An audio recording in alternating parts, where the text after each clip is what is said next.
Bonsoir à toutes et à tous, en espérant que tout aille pour le mieux.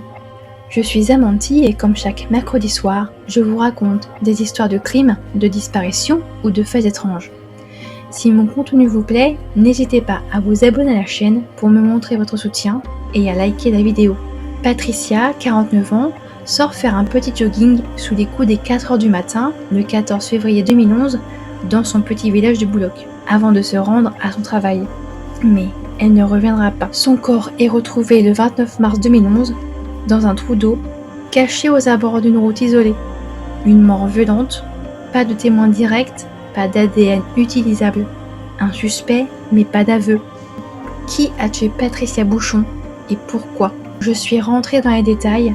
La vidéo va donc être difficile à entendre, mais j'ai voulu rester au plus proche des faits en ce qui concerne les causes de sa mort. En parler fait aussi partie de sa vie, et j'ai souhaité, même si cela va être difficile, de vous le raconter. Merci à vous.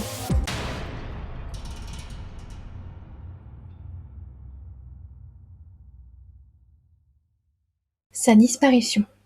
Le matin du 14 février 2011, comme tous les matins, Patricia sort faire son jogging matinal avant de commencer sa journée de travail en tant que secrétaire juridique au sein d'un cabinet d'avocats à Toulouse. Elle se réveille à 4h du matin et sort directement courir à 4h15. Elle se couvre en fonction du temps qu'il fait et porte aussi des gants à latex, car atteinte de la maladie de Raynaud, qui est un trouble de la circulation sanguine, elle doit se protéger du froid pour éviter les engelures. Elle sort aussi sans son téléphone portable.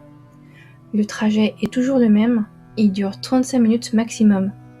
Elle longe la départementale 63 en sens inverse de la circulation pour se faire voir des conducteurs. À 5h45, son mari se lève et il se rend compte qu'elle n'est pas encore rentrée. Il pense d'abord qu'elle a un peu de retard, même si elle va être déçue de ne pas avoir parcouru son trajet habituel en 35 minutes. Puis à 5h50, son mari avec qui elle vit depuis son adolescence commence vraiment à s'inquiéter.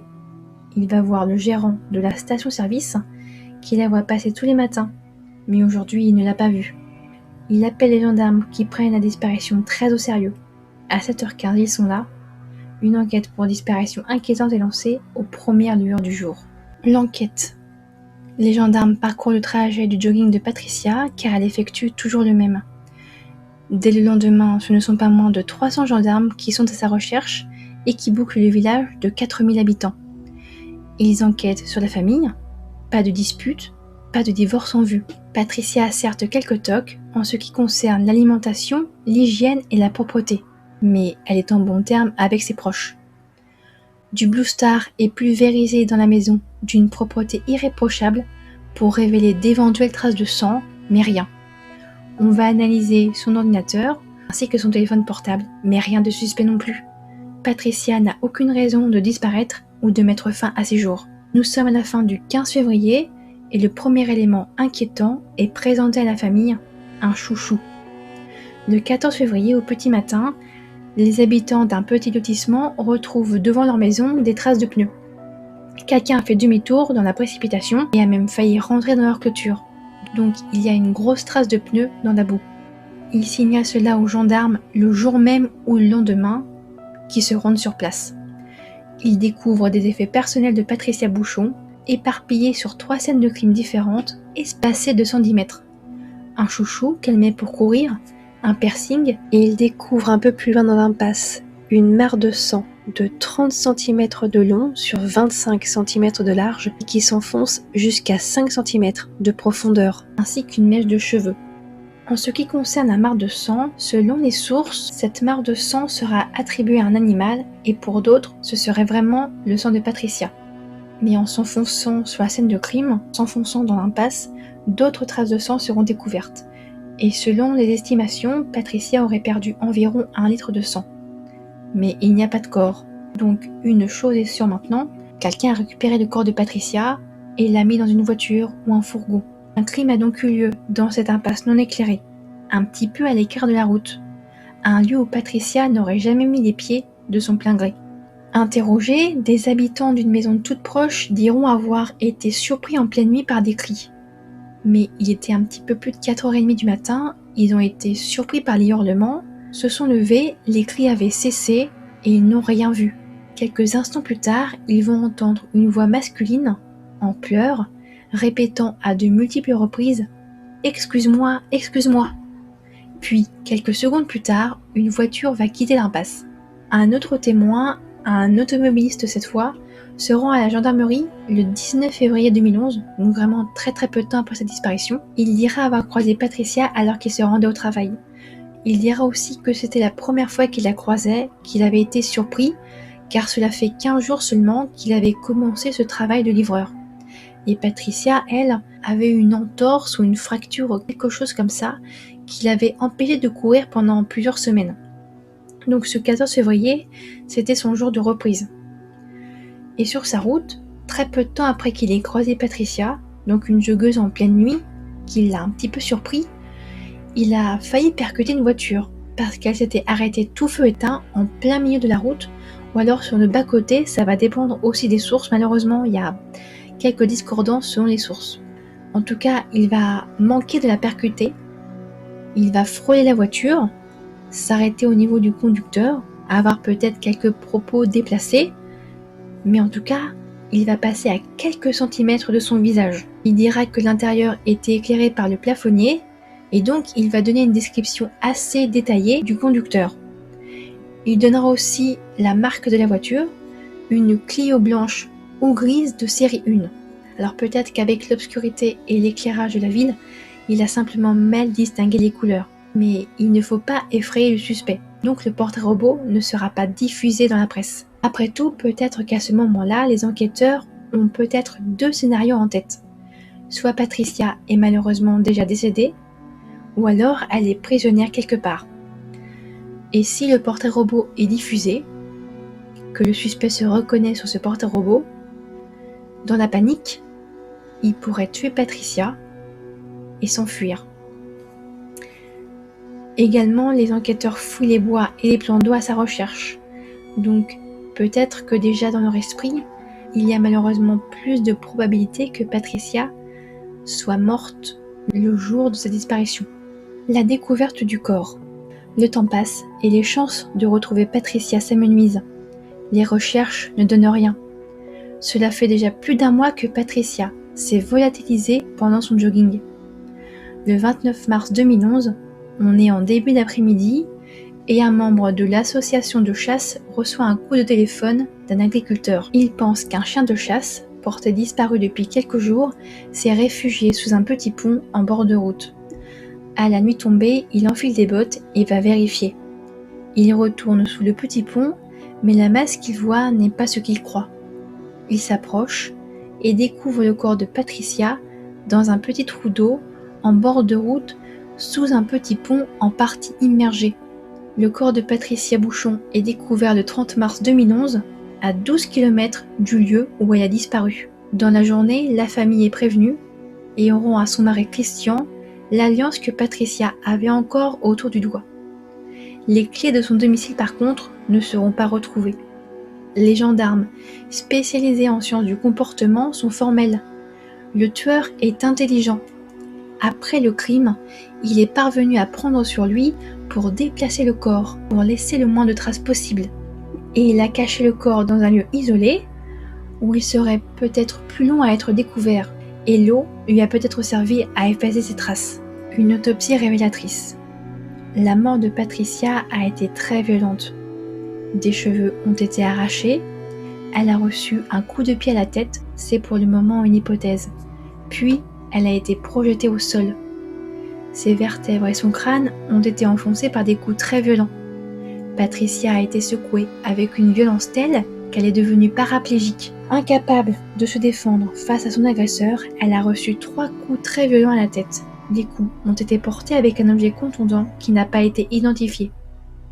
Il semble aussi qu'elle eût été étranglée, l'os hyoïde est fracturé et son larynx a été endommagé au point de conduire à une hémorragie. Elle a aussi le nez fracturé. Dans sa bouche, on retrouvera un gant en latex lui appartenant, mais aucune trace d'agression sexuelle. Une enquête qui mène à un suspect. Les gendarmes auditionnent 120 personnes, des emplois du temps seront épluchés, 1559 prélèvements ADN seront effectués, mais rien, aucun suspect n'émerge. les enquêteurs entrevoient un scénario du crime. Après l'agression très violente, Patricia est placée vivante dans le coffre d'une voiture où elle décédera de ses blessures. Le conducteur va rouler pendant 12 km, puis dissimuler son corps sous un petit pont dans 40 cm d'eau à Villematier. Une soixantaine de pistes sont suivies mais rien, et le corps ne parle pas. L'enquête s'enlise. En dernier recours, le 13 octobre 2013, il diffuse enfin le portrait robot de l'homme de la voiture tout feu éteint. Ce visage, une trentaine de personnes vont le reconnaître, beaucoup de façon anonyme, et ils donneront un nom. Un autre témoignage anonyme très important, fait le 4 décembre 2013, va rapporter que le suspect se serait débarrassé d'une Clio blanche. Le 28 janvier 2014, ce suspect est placé en garde à vue. En 2015, 4 ans après le meurtre, un suspect est interpellé et mis en examen pour le meurtre de Patricia Bouchon. Il s'appelle Laurent, il a 34 ans, il est plaquiste au chômage depuis quelques mois. Mais il n'y a aucune preuve directe de son implication. Seuls des faisceaux indirects pointent dans sa direction. Il a aussi pour habitude de marauder en plein milieu de la nuit car il fait des crises d'insomnie. Des témoins vont également donner un portrait robot d'un homme qui conduit de façon étrange en pleine nuit à bord d'une Clio blanche. Ce portrait robot lui correspond. Laurent a toujours nié son implication dans le meurtre de Patricia Bouchon. Pourtant, en mars 2019, il est condamné à la réclusion criminelle pour une durée de 20 ans. À noter que Laurent, au cours de l'instruction, a été diagnostiqué souffrant d'une schizophrénie paranoïde. Il consommait à l'époque diverses substances psychoactives. Il sera certes aussi décrit comme violent, mais jamais envers les personnes, plus envers lui-même ou des objets. En 2009, les premiers signes de schizophrénie paranoïde sont peut-être déjà présents, mais il reste hypothétique. Un médecin va juste annoter schizophrénie possible sur un papier. Pourtant, fin 2010, début 2011, il commence à beaucoup changer. Il y a un repli sur soi, ce qui fait partie des symptômes de la maladie. Son ami d'enfance ne le reverra plus du jour au lendemain. Son comportement devient de plus en plus étrange. Il va frapper aux portes à 5h du matin pour demander des cigarettes. Il devient insultant, donc devient grossier, ce qui fait aussi partie des troubles cognitifs liés à la maladie. Au cœur de l'été 2011, il devient encore plus étrange. Il frappe aux portes avec rage. Il pense que la voisine du dessous lui a lancé une malédiction avec des poupées vaudou. Ça aussi, cela fait partie des troubles positifs de la maladie, ce sont les délires. Il commence à entendre des voix de plus en plus fortes. Un autre symptôme positif, ce sont les hallucinations. Et en septembre 2011, il est aperçu errant dans Boulogne, une Bible à la main. Mais Laurent se rend compte que quelque chose ne va pas, car les voix, il les entend depuis longtemps. Cela a commencé par des acouphènes, puis à un bourdonnement sourd, puis vraiment les voix sont devenues de plus en plus claires.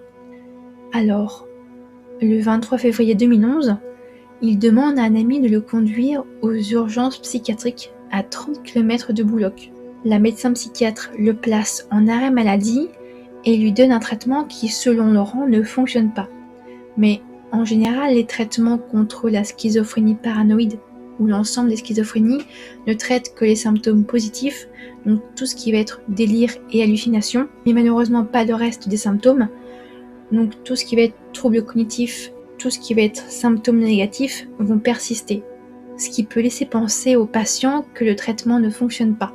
Il va quitter son CDI de plaquiste en juillet 2011, car selon les dires de son patron, il est au courant pour les prélèvements ADN, mais aussi parce qu'il va dire qu'il se sent épuisé, fatigué.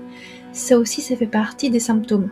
Le fait d'être fatigué, de cette sensation de ne rien pouvoir faire, cela fait aussi partie des symptômes négatifs de la maladie. Ça s'appelle l'apragmatisme, c'est l'impossibilité de faire des actions. Une chose encore plus étrange, après le 14 février 2011, il cesse complètement les produits stupéfiants.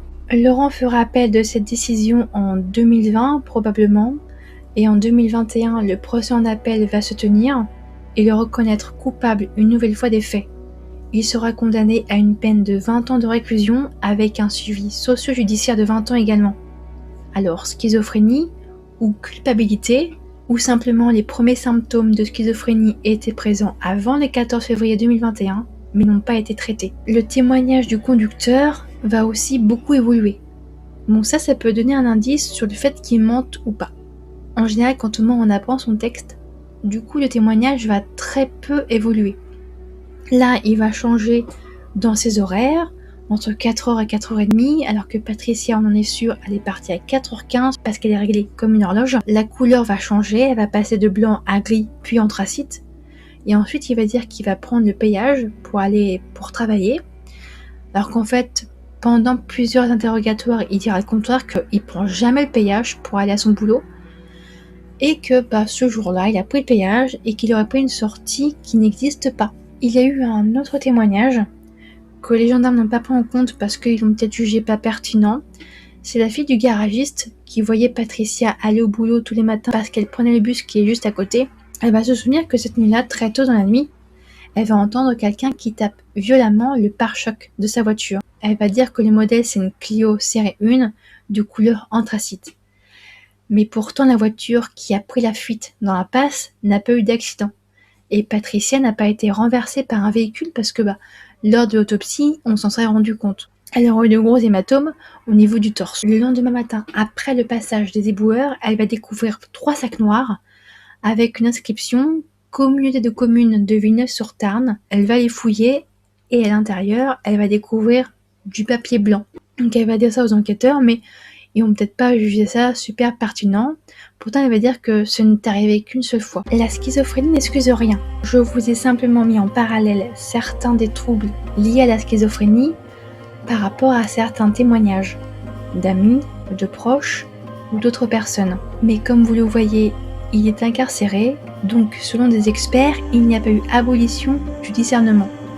Cette nuit-là, il a tué Patricia, a chargé son corps dans le coffre, qu'elle soit vivante ou non, a roulé 12 km et a caché son corps dans un lieu assez isolé, loin du lieu de sa disparition, pour que potentiellement elle ne soit pas retrouvée. Finalement, son corps a été retrouvé de façon très fortuite car un chasseur avait perdu son chien. La vidéo a dû être plus difficile que les autres à entendre car j'ai donné beaucoup plus de détails. Personnellement, j'ai eu beaucoup de mal à l'écrire et à la raconter. Cette affaire a une fin. La famille, les proches de Patricia ainsi que la société ont eu une réponse et une condamnation. Il est vrai qu'il clame toujours son innocence, mais de nombreux faits indirects ainsi que des témoignages et le portrait robot ont donné aux juges et aux jurys leur intime conviction. J'espère que cette vidéo vous a plu, même si ce n'est pas une affaire non résolue, mais un hommage à une victime qui sortait simplement faire un petit jogging pour se détendre et se maintenir en forme. Je vous donne rendez-vous ce week-end pour l'actualité crime et disparition, et d'ici là, n'oubliez pas, aucun mortel ne peut garder un secret. Si les lèvres restent silencieuses, ce sont les doigts qui parlent. La trahison suinte par tous les pores de sa peau. Sigmund Freud.